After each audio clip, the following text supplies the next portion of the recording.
20 seconds to go. The 30-second board will turn sideways. They will walk off the racetrack. The gate will drop and will be headed flat out to turn number 1. Can a Stark do it? Anyone? We'll see. Well, hopefully for Michael Hicks, it's him this time. Kobush had it from the outside last time. Here we go. Get ready. Gate drop underway. SX2 race number 2.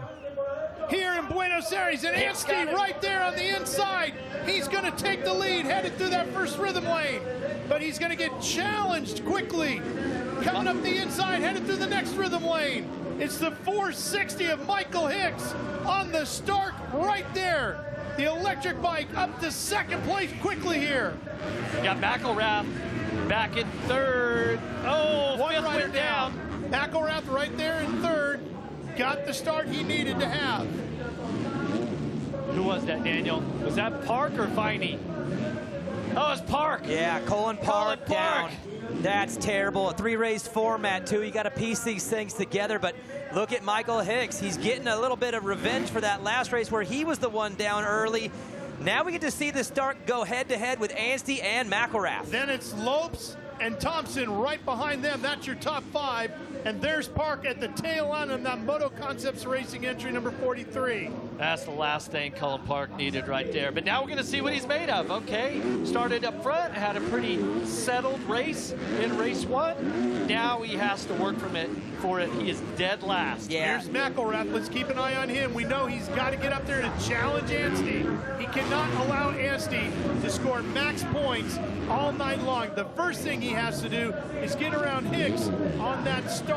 So we've seen the start perform, but what's the challenge of passing one of these electric bikes? Well, that's what we're about to find out, and the urgency needs to be really, really high for Shane McElrath, because if he spends too much time with Hicks, Anstey's going to be gone and he can just lock in and cruise it in. So I think these next 2 laps for Shane are really, really important. If he can get by, oh, I thought he might have a shot at it there, but he needs to make the move right now before Anstey gets away. Lopes and Thompson hang on to 4th and 5th. Cody Schock, Kyle Peters, Chisholm, Desprez, and Bordone, your top 10 here in race 2 as we approach the halfway point.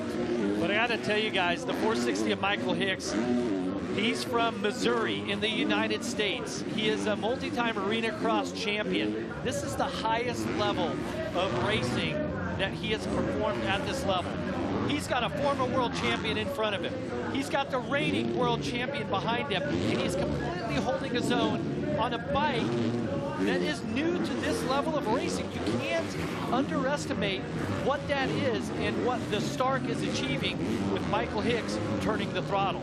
Michael Hicks, very underrated. If you've ever watched him race, fortunately all 3 of us have had the opportunity to call many of his races.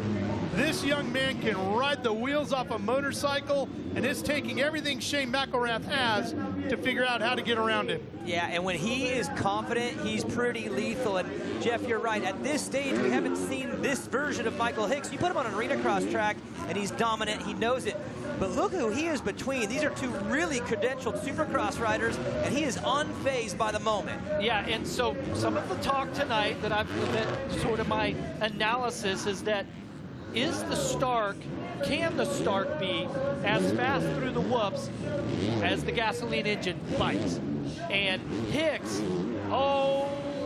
is just giving up a spot. Yeah, he did. He gave up second place to McElrath, but he comes back through the whoops. He's got the outside line here, but McElrath pulling away. And now Hicks makes the big mistake of looking over his shoulder, and that's where Enzo Lopes is going to close in from. Yeah, let me finish my thought here.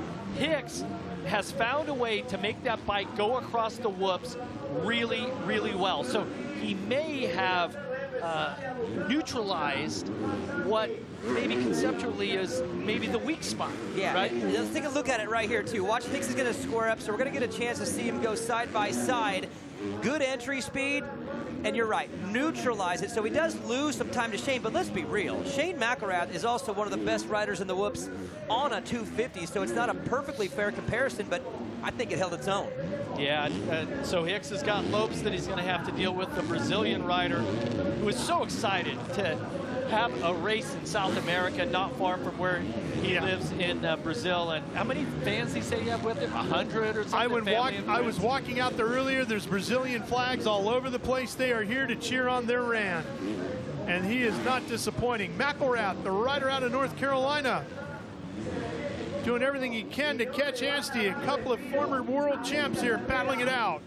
Yeah, we got to watch this clock too, because he's 2.5 seconds down right now. Yuri Konski told me he had the fastest lap in race 1, so now he's going to have a free shot at it. Let's see if that speed is really there. And McElrath just set the fastest lap at a 55 flat.